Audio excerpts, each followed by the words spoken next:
This conference will now be recorded.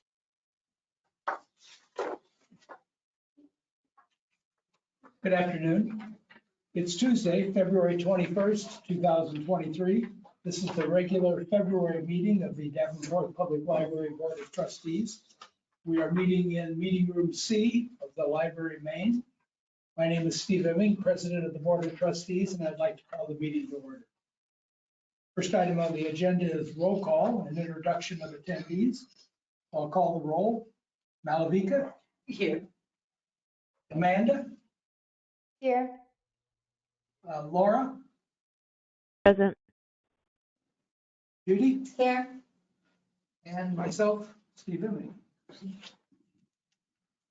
Okay. Also with us in the meeting today are Jeff Collins, the Library Director, Lexi Reiling, Assistant Library Director, Jennifer Williams, HR Operations Manager, Tracy Moore, Development Officer, Casey Shipley, Recorder, and Marion McGinnis, our City Council Liaison.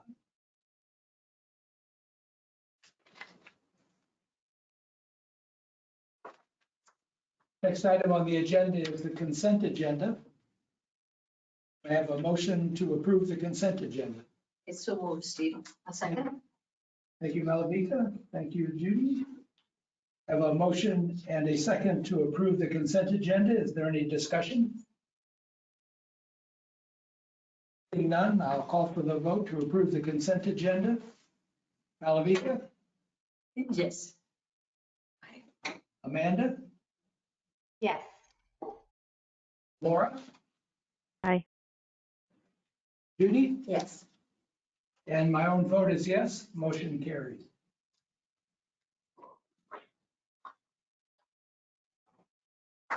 Next item on the agenda is public with comment. Seeing there is no one from the public present, we'll move on. Next item on the agenda is reports and communications. First item there is Friends. Jeff, anything from the Friends meeting you recall? Or? Yep, so I'm happy to pass on a couple of things from the most recent executive board meeting for the Friends of Davenport Public Library. Number one, they did agree to expand and continue to subsidize funding for the Borrow by Mail program. And that was something that the Friends did on behalf of the library as a pilot project. And over the 15 months that it was in operation, we saw a lot of good success with that. More than 80 patrons were able to use it. And the Friends were able to agree to subsidize that at a cost of $2,500 a year for at least the next 4 years. So we're able to continue that. And it really helps because we don't have a dedicated homebound delivery service. This helps to break down some of those barriers to be able to get materials to patrons at home, and then also those that are having transportation barrier issues too. So we're real thankful for the Friends for that. And the other program that they supported too was installation of story walks. So they're going to install, we have partnered with Parks and Recreation Department to install 3 story walks in 3 parks in Davenport. And that's going to be taking place sometime in the fall. And for those that are unfamiliar with what a story walk is, it is essentially a picture book that is ripped to pieces and then placed into. So it's dismantled. Let's change the terminology. The staples are removed from the book. How's that sound? No shreds. We usually will buy 2 copies of it. And then what you'll do is you'll place the story, because it's a picture book, in a series of holders, and then place them at kid height, and then place them at various locations. Parks are one popular spot to put those. And then what it does is it allows children to engage with books and literacy in kind of a different way. It's an outdoor natural environment. So they're able to read that as they go along a path, the trail, part of a park. It's just another way to engage children. So they were able to pay for that. Again, Parks and Rec is paying for half of the cost, and then the Friends would pay for the other half. And that was $9,000 just as a one-time thing. So did they mix them up in order? So they'll all be in order, and so you're reading page 1 and 2 essentially, and then So it's 3, not like 4, find the 5, next 6. thing, no. Correct, yeah. they're all pretty self-evident. Once you find the beginning, we'll start. Okay. Yep. And then we'll also come up with a system to be able to change those out periodically as well. So we'll have new, fresh stories every 6 months or so that we can cycle through. So our outreach department is working on that. Pretty cool. And then the other thing is we do have one more event coming up that the Friends was providing support for. And that is the young adult author, Nick Stone. And she's going to be in the community. We partnered with Rock Island as well on this in just a couple of weeks. And we're excited about that. It's not necessarily a public event, which we haven't done a lot of advertising for, because it's meant for children, teenagers up to the age of 18. So we're partnering with Davenport Community School District on that. And we're going to have about 1,200 children that are going to be in attendance for that event. So a lot of great things that the Friends are doing. Where are you gonna hold that? It's going to be at the West Auditorium. Oh, Oh, good. It's high school. Yep. And, okay. That's neat. And I don't know, Lexi, do you want to share any more information on that program at all? Oh, no, I think that's. Yeah. Yeah. Real excited, real great to be able to bring a New York Times bestselling author to the community, which doesn't happen too often, and hit a demographic that we really wanted to hit, which is really good. And we're splitting the cost because we're able to bring in a name brand author like that by working with Rock Island. So the author's going to start there in the morning and then come over to Davenport for the afternoon. So we're able to combine and share resources for that. Yeah. It's okay if I ask? yes, sure. Just a quick question. The little children's story walk you talked about? Yeah. These would be board books, story? Picture books. Picture books? Yeah, picture books. Okay. Yep. The reason I asked is like, and you guys don't have to use it, but I might have a few storyboard books at home. And if you want to use, if not, I can give it to the Friends for their sale. If they Okay. want, or maybe the little libraries that we have, but just wanted to check, Yeah. I don't mind getting them here, and Those to us. if they're useful, fine, otherwise they can. Those don't have staples in them. I will rip them. Yes, I got the children's books up and put it in the folder.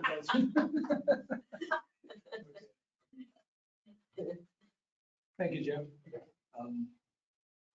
For the record, Tom Engelman has joined us.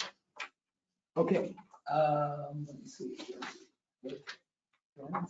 Next item on the agenda is committee reports.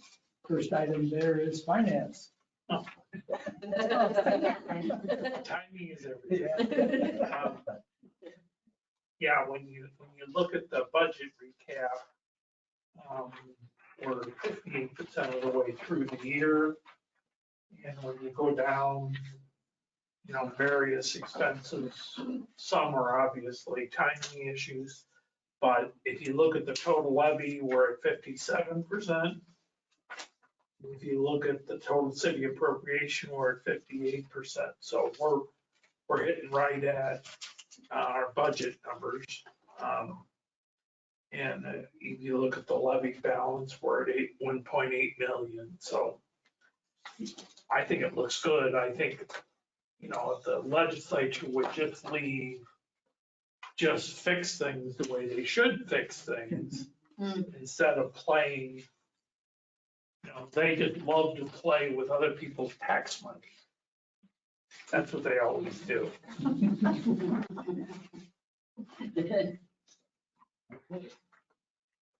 Thank you, Tom.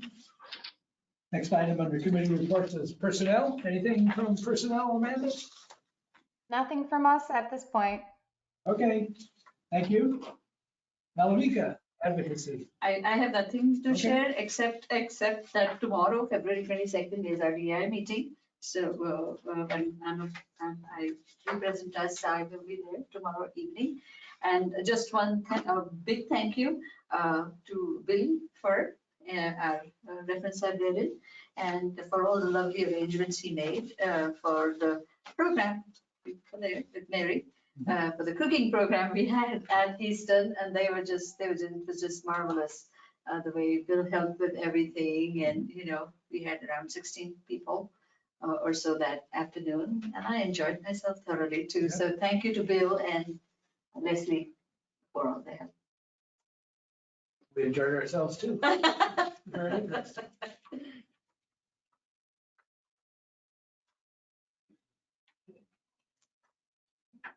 Next item on the agenda under committee, under reports and communications is the director's report.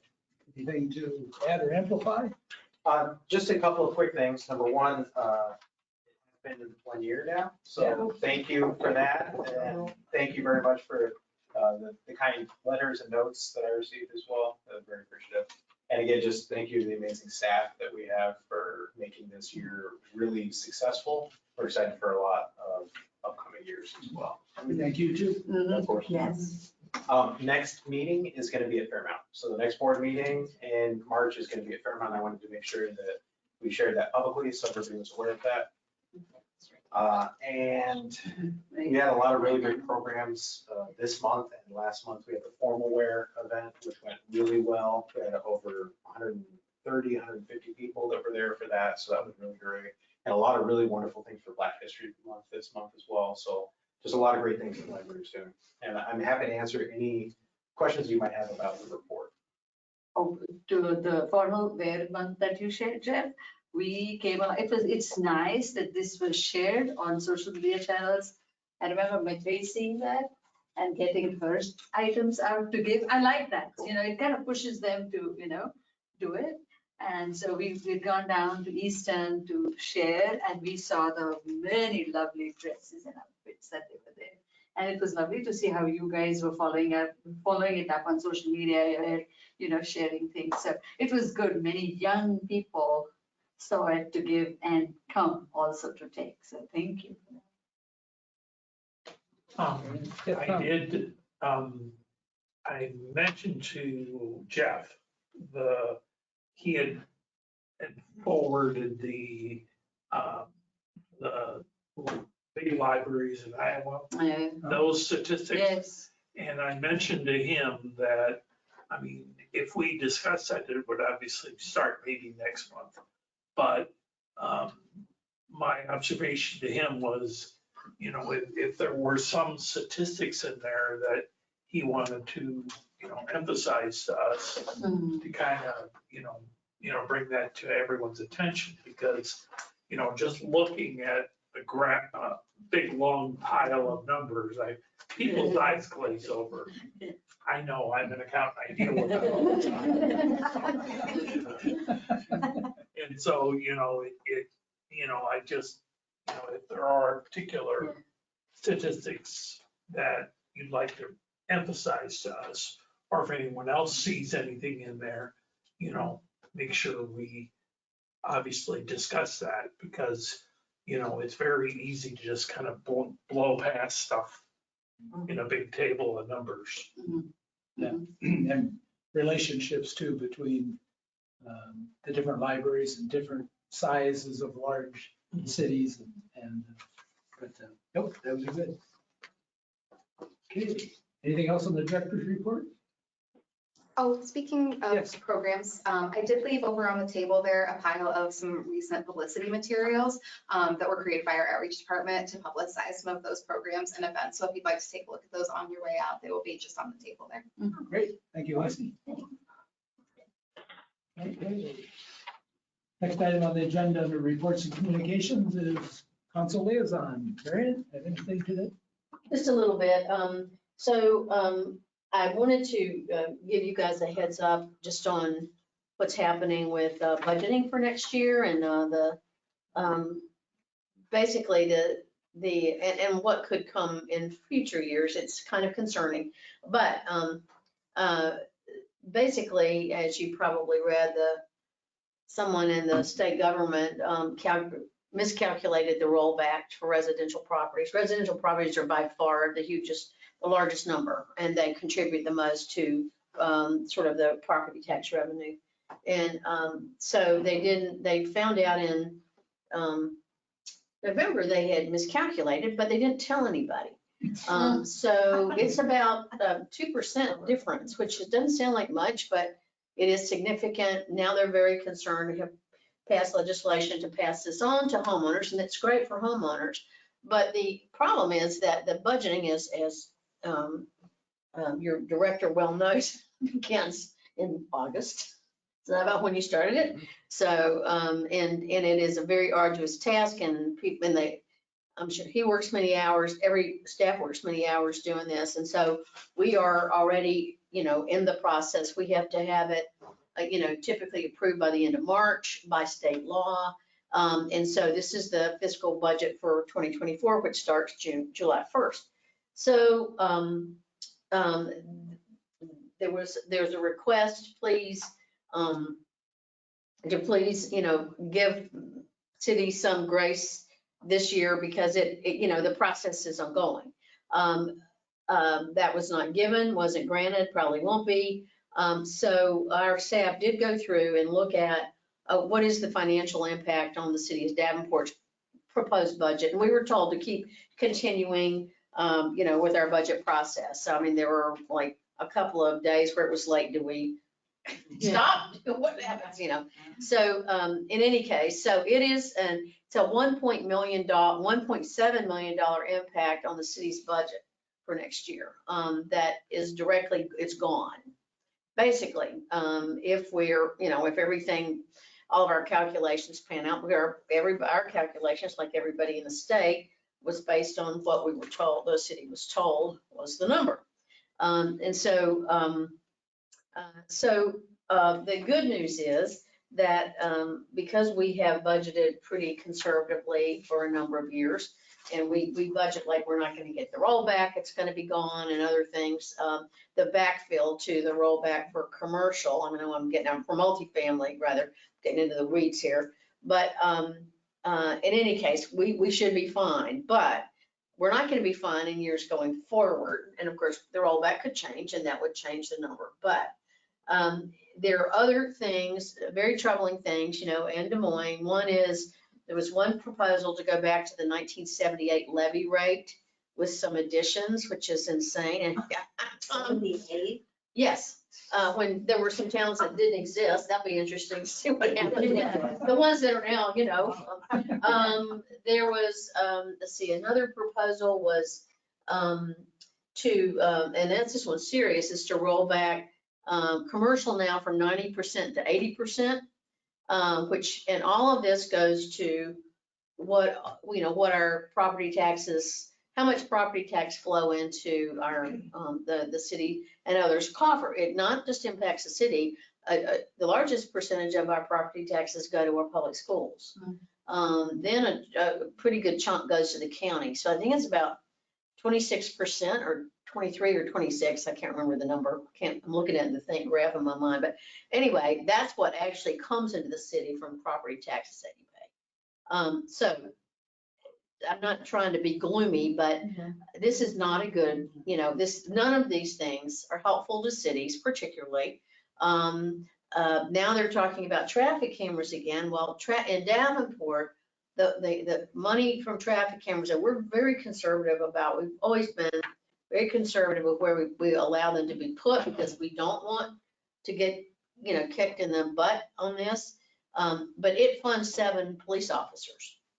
So if we don't have the traffic cameras, then, we probably lose 7 police officers. I mean, at the end of the day, because, public safety is about over 70% of our budget every year. That goes to fire and police. It's 70%. So, and Mike has been involved in discussions at the state level.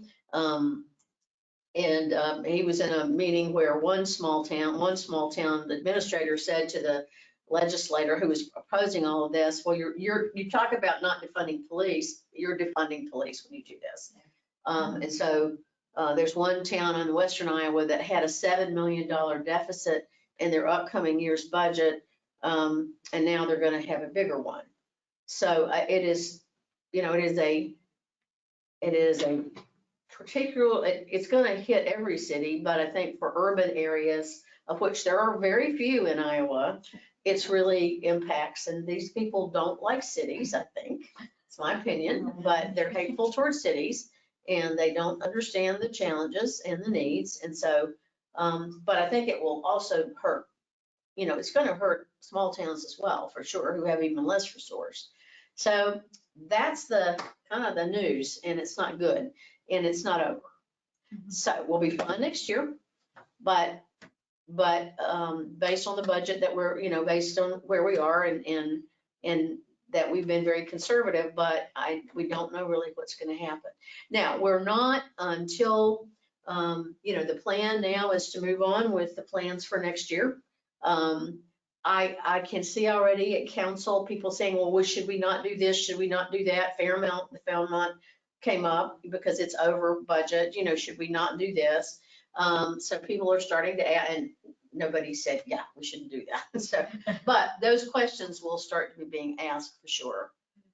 So I wish I had better news about that, but I don't. So that's the situation we're in, except that we're gonna, unlike the city in Western Iowa, we feel like we can move forward with our plans as they stand right now for next year. But we will see after that, so. Okay, so I was at the budget hearings and I remember it being said that, and I guess you may have already answered my question, Marion, but there was a statement that the rollback had not been included in the budget, but that was talking about the commercial? Yeah, the city has never, they have budgeted almost that, like, they've never included, in other words, the assumption in the budgeting process has always been, ever since we got the rollback, there's not going to be any rollback. They're going to come up and suddenly say it's gone. So that's the way we've always budgeted, which is a very conservative way to budget because you have this pad. But, and it's still going to go. Now, right now, the rollback is scheduled to go until about fiscal year 2028. So, but. You're talking about their backfill. The backfill, not the rollback, but I'm very sorry, the backfill. We're talking about the backfill. Yes, the backfill, I'm sorry, rollback, backfill. Yeah, so the backfill is, so what happened when the state decided to make multifamily, same rate as single family, they said to cities, we'll make you good on this. So that's the backfill. It's a chunk of money that we get every year because the state reduced the multifamily to the same level as single family. And so that's been going on, I think it's 2016. We have already budgeted like that's going to go away. So that gives us that pad, and being careful and cautious in what we do and not overextending ourselves. We've been, managed to be successful. Sometimes at the end of the year, then there is money there. We've done things like the ballistics assessment for the police, for the system for doing that. There's all kinds of things that we've been able to do. We try to keep there's the council, it used to be 17%, now it's 25% of our annual budget is what we try to keep in reserve. All right, and we've been successful at doing that. So there was a time, I guess, Tom, you probably remember this, back in the 2000s when there was nothing. It was very low. It was very, very, very low. And that was during let's remember when that was during the mortgage crisis and all kinds of things were happening. And so so the city has been trying to build that since then, has been very successful at doing that. But with all these potential changes, and I mean, somebody's talking about no income tax at all, and things like that, with all of these changes that keep being proposed, it's sort of right now, it's a little bit in flux, and we don't know what's going to come out the other end of the pipeline. Tom, do you have anything to add to that? You have more experience probably than I do. Oh, I just have lots of observations about the fickleness of the majority in the legislature. Yeah. And you're right to assume that the backfill would disappear. I always said when that first started, they're gonna whip that out of there at some point because they hated doing it. They had to be dragged kicking and screaming to actually do it. Right. Because they just wanted to screw over the local government entities, because then they do. Yeah. But, it's interesting that, to me, that, all the legislators have to come from a city somewhere. No, they don't. They don't come from cities. Let me tell you something. The guy that introduced that introduced the fireworks thing, I looked him up, like, who is this jerk? He lives in a county that has, and he's a senator, so he represents, his whole county has 8,000 people in it. The entire county he lives in has 8,000 people. They don't come from cities. They come from tiny places. And if you go through Iowa, and I'm not disrespecting tiny places, the number of cities that have over 25,000 people is about 9 in the whole state. I mean, 9 or 10. I was gonna say, they must not have any, Yeah. commercial or multifamily. Exactly, yes, So it exactly, doesn't exactly. affect- It doesn't affect them, yeah. It goes back to how redistricting happens in Iowa. This is a really in the weeds kind of a thing, but the redistricting law requires that, well, it doesn't require, but it basically says slice cities any way you want, but make rural counties whole. So you can't slice a rural county in half to make 2 separate districts, but you could slice a city into 18 different slices and therefore have that representative who represents a slice of the city live 50 miles away out in some podunk rural part of the state. So you end up with a huge imbalance Yep. of rural representation versus urban representation. So anyway, you're right. So, so anyway, so again, I don't mean to be the bearer of bad news, but that is the environment and we're good. We feel like we're good next year, but we don't know, I think, and my hats off to staff because they've had to, at all levels struggle through this and they worked diligently and on this, for a great part of the year. So, in any case, so that's where we are. Okay, thank you very much. And now, Mrs. Lincoln, did you enjoy the play? Sorry. Next time I will, when I follow up on you, I'll say, do you have any good news? Oh, well, no, I don't, except, we were able to get the Destination Iowa. We did get that grant. That was, we don't know about Canadian Pacific. We don't know the answer on that. So that's all tied into some of what we're doing there. But, not really a lot of good news right now. I'm sorry. Maybe there'll be some, we've applied for another raise grant, which is $18 million. And if we get it, we didn't get the last one, but if we get it, it will address a number of areas, the flood planning that we did, very intense. It covers a number of different areas along the riverfront, kind of from east to west. And so that is, that we'll see, but that'll be months before we know that. I sincerely feel, Hey, Marion, that after Mary, what you shared- sorry. I'm sorry. Good. After what you shared, Marion, that many of us in the city of Davenport should go in for Davenport youth. That is how an individual, like what you've shared, you did start saying, yes, sorry, the news isn't good. But that's when we understand, Yes. And that why is do we coming have up. to do these things. Yeah, I if you hope haven't people done do that. Davenport you want to do it, the deadline is, I think, February 24th. So get your application in. And if you need a sponsor, I think you have to live in Davenport, but I'll sponsor Yeah. if I have to. Yeah, it's important that we understand what you're trying to tell us. Any other questions for Marion? This is Laura. I was just going to chime in and say I really appreciated this discussion, Marianne and Tom. So thank you. It was very valuable to me. Good. Okay, moving on then to new business. First item there is discussion of the discrimination and harassment policy.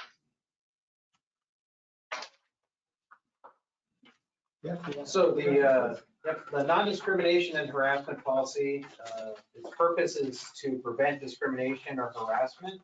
And then if it does occur, a means by which to address that, and it applies to library employees and the public. It as a board policy.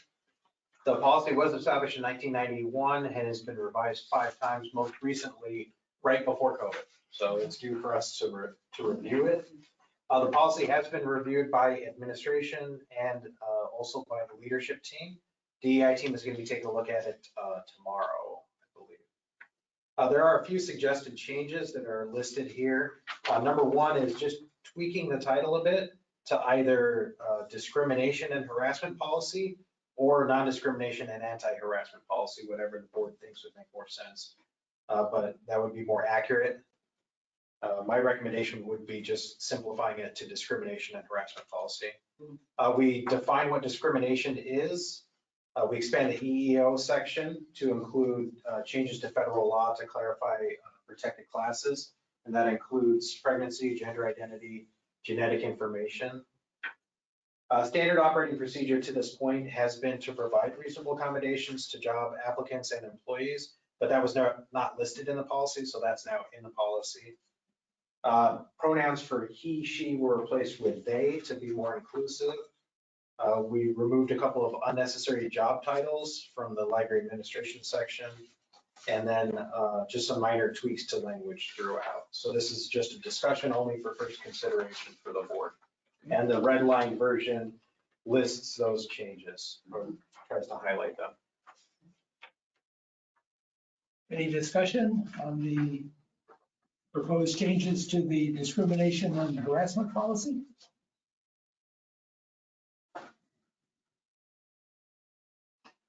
No discussion per se, but just a thought that I would go with a much simpler way as what Jeff mentioned, the public library discrimination and harassment policy, rather than the start. I said a plain version is much better to understand and comprehend, is what I feel.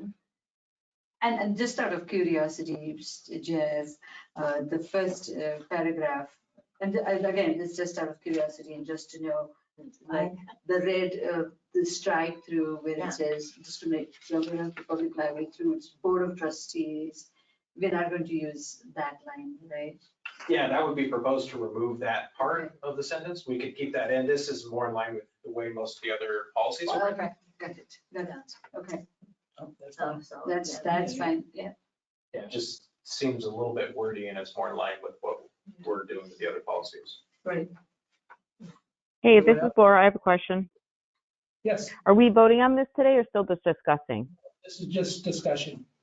It'll be on the agenda for next For month. next month? Yes. Okay, clarifying. I'm wondering if we could do, because they is plural and I understand that is also moving towards an inclusive term, but I'm wondering if one is also an inclusive term in the policy. Now, granted, I don't have it in front of me, but instead of moving from he, she to they, if one would fit there, just something to consider. Thanks, Laura. So that would be in the bottom of page 1, responding to harassment. So it would say potentially any library employee, patron, or third party who believes that they have been subjected to. So Laura's suggestion is potentially change that to 1. Any library employee, patron, or third party who believes that one has been subjected to. I don't know. It sounds kind of awkward. Yeah, I guess. Yeah, and like I said, I didn't have it in front of me. In that sentence, I actually can withdraw my suggestion. Okay.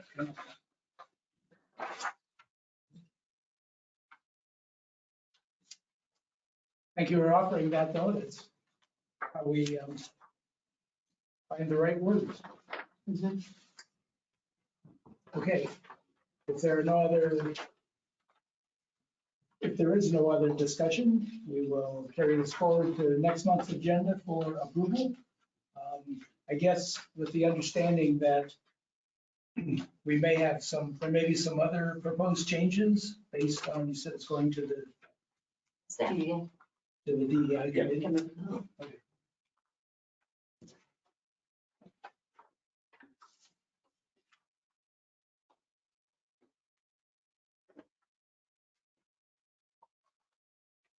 Next item under new business is discussion of administrative policy 2.6, public relations.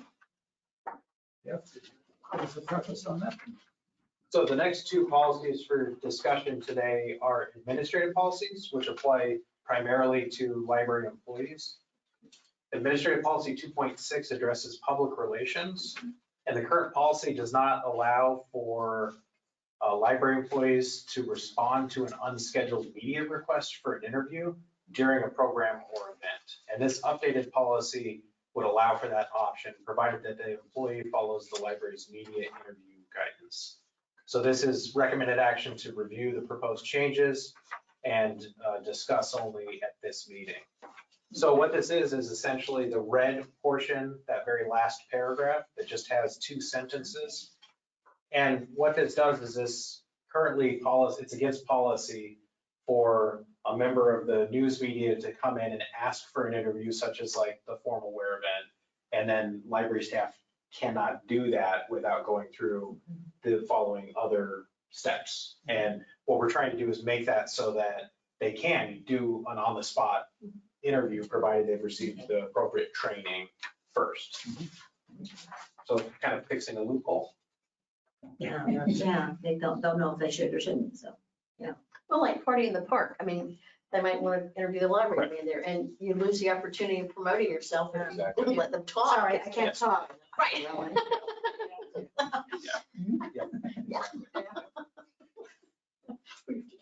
Okay. Any discussion on this proposed change? So Jeff, would we be giving a little like tidbit training or something? To our Yeah, what staff? we'll try to do for all our programmers and anybody that does outreach is that training, Okay. and then making sure that they're following what we list here, which is the media interview guidance. The last one, Yeah. especially on the spot Mhm. one. Okay, thank you. Yeah, because you want to make sure that the message you're putting out is somehow unified. So you're not stepping on your own message Right. accidentally. Yep, absolutely. Yeah, we want to always give our best presentation forward. And so it was well intentioned before, it just missed that component of being able to do something on the cuff or on the fly, and missing out on good advertising when we do it. Well, and it also demonstrates that you trust your staff, so. Oh, never mind.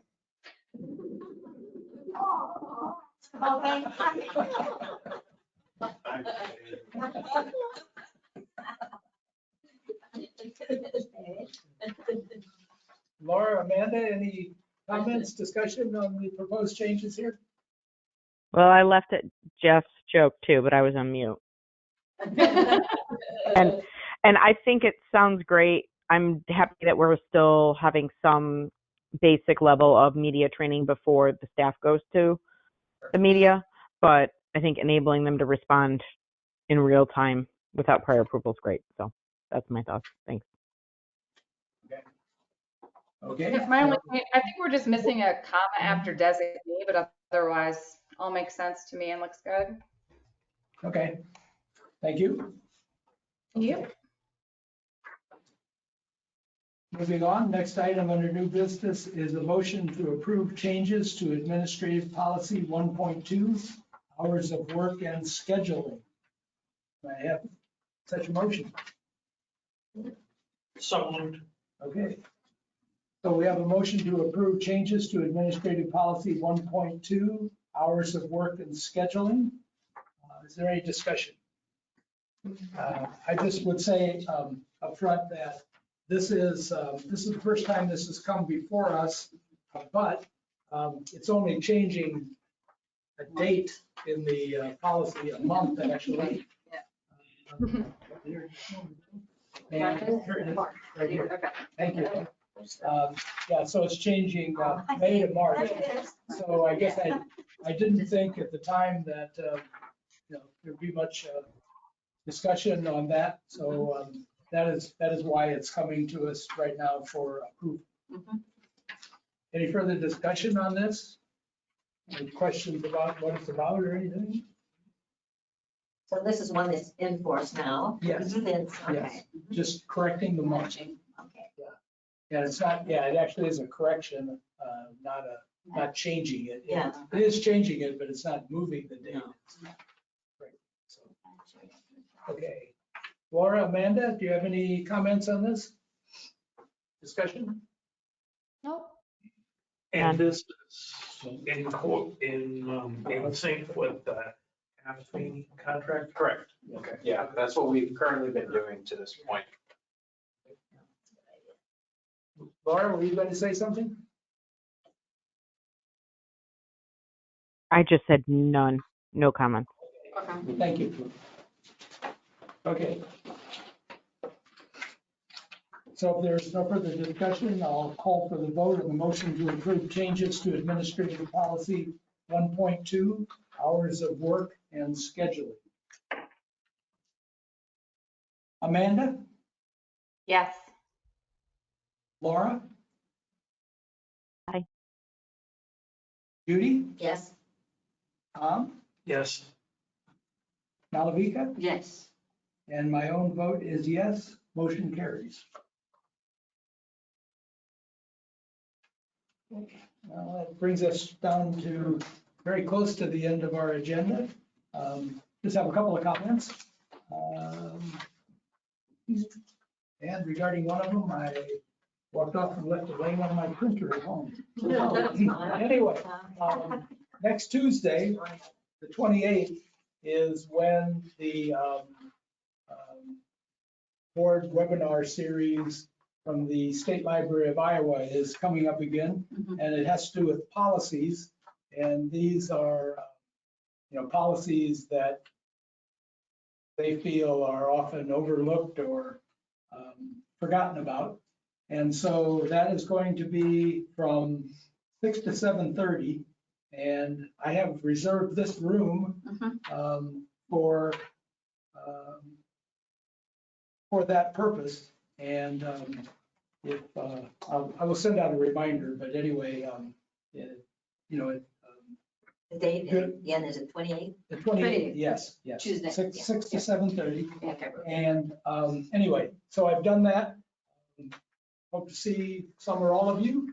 And I will bring some soft drinks and snacks. I will chime in too. Okay, Yeah. and so anyway, we'll see what it's about and how it goes, but Bonnie McEwen and Samantha Bowers usually do a good job putting these things on, or any of the other consultants that are involved. And it also will go a long ways towards, or some ways anyway, towards fulfilling our training requirement for our accreditation. So it's good in that regard also. We'll also mention that the State Library has a YouTube channel, and a lot of their old webinars are on there that can be watched again. So anyway, offer that. Along the same line, since I'm mentioning the State Library, if you haven't seen it, please take a look at today's Quad City Times editorial page. It should be available Yes. online on their website too, I would think. But anyway, Sam Helmick, who is the new Iowa Library Association president, wrote this op-ed, and it has to do with proposed changes to how the State Library of Iowa is governed. Right now, it's governed by a commission. It's proposed to bring it into the structure of the proposed changes that the governor is making to the state departments. And Sam lays out some really good points there about why that is. She thinks that is not a good idea and what the negative impacts would be. And also points out that in there that she was at one time the head of that commission. And so I think that gives her some bearing on how things go and how they might not go.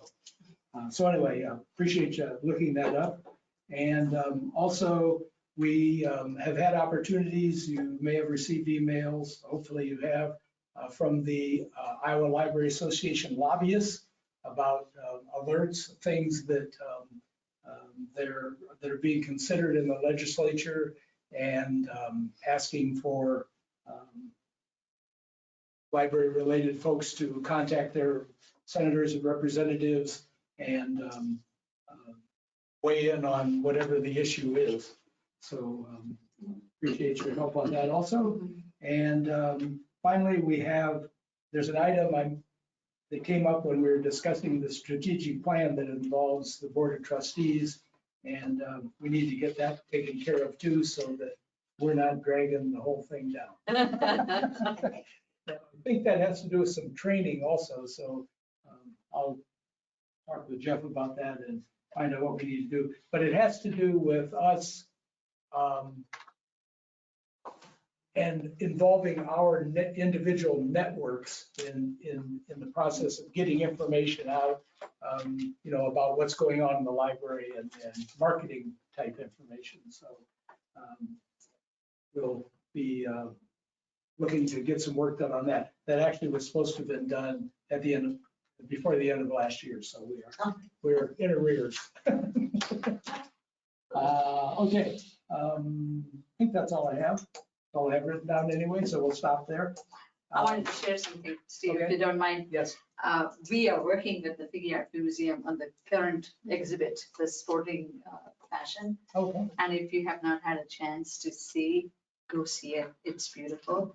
And we are a part of it. Danforth Public Library is working on some events, I believe, in the coming future. But I would highly recommend to see it. And another fun thing in the library world is it will come online very soon, but it's a Canadian broadcasting service is producing a new funny TV series, and the name of the TV series is Shelved, just like just like The Office that used to be on TV. This is absolutely fantastically hilarious. It starts sometime next week. And as soon as I get a link, I will share it with you all. And it is The Office, but it's in the library. So Shelved. So that's our fun. Yeah. We'll keep that. Keep an eye out for that. Yes, I will share the link.